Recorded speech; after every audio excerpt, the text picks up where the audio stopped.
Hello everyone, it's a pleasure to share our work focused on biologically occurring nanoparticles called exosomes or extracellular vesicles. So first, let's review what these EVs are and what are their unique features as circulating biomarkers. So structurally, the EVs are nanometer-sized lipid membrane-bound vesicles that carry specific biomolecular cargoes. All mammalian cells secrete EVs into the extracellular milieu. Now, once secreted outside the cell, the EVs stably float in our body fluids, such as blood and saliva, for extended periods of time. EVs are taken up by distant cells in the body and play a role in cell-cell communication. Therefore, a simple way to think of EVs are as small information-enriched packages circulating in various biofluids. Now, our ability to tap into this information is what makes these particles attractive as cell-free biomarkers. If we look at the numbers, we have about 37 trillion cells in our body, and conservatively speaking, there are about 50 times more EVs than cells in our body. Multiple studies have demonstrated that cancer cells secrete abundant EVs. The blood of cancer patient may contain twice as many EVs or more.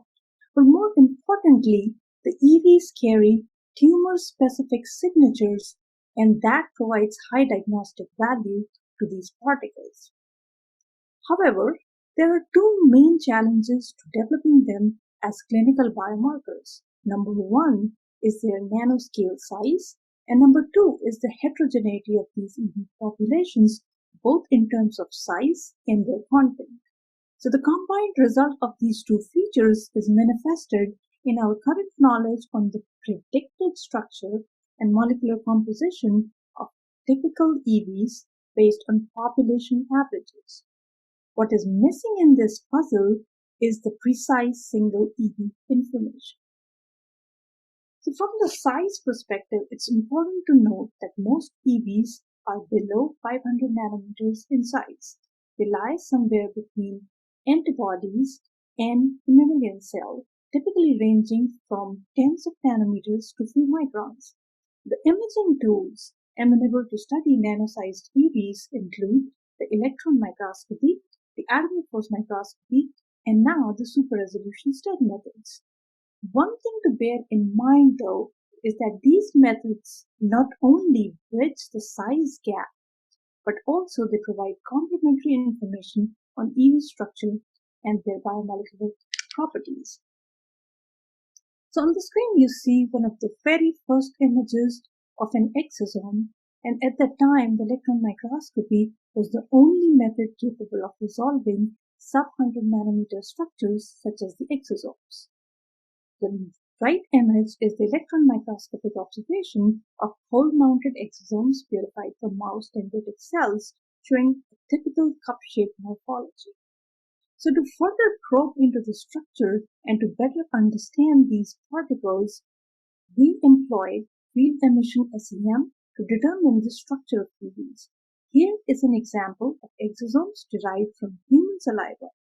What you see are bulky vesicles about 100 nanometers in size and showing intervesicular filaments.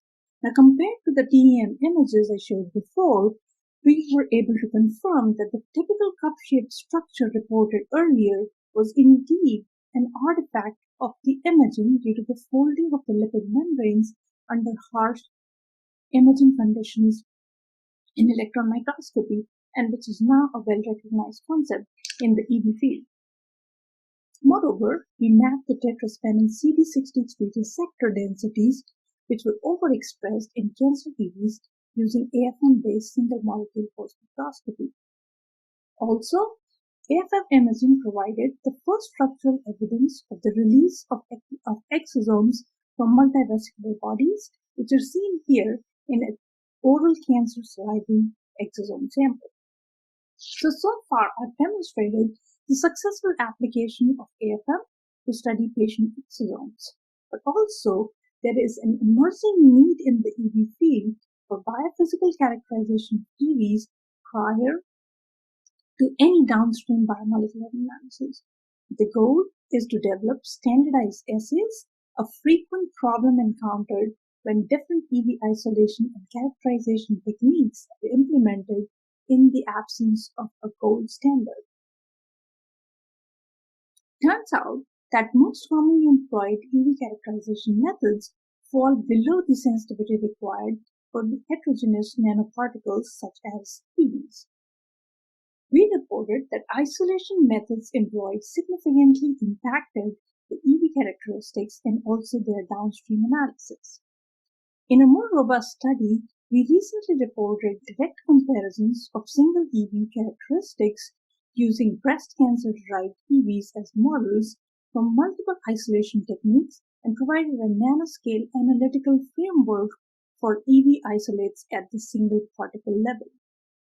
So compared to the averaging techniques, the single particle analysis such as AFM and D-Storm reveal the impact of isolation methods on individual EVs as well as the co-isolates. So the major findings from our studies and other groups have led to the current notion that counts and size can be often misleading without single EV assessment of purity of the isolates. Single EV methods enable quantitative assessment of heterogeneity but also of the co-isolates. Therefore, precise EV biophysical characterization is essential to standardized research and clinical utility of these particles. So to conclude, the EVs are indeed novel and rapidly emerging class of cell-free biomarkers. Not only biomolecular but also biophysical characterization of EVs is the key to their clinical translation. Thank you for your attention, and I'll be happy to take any questions.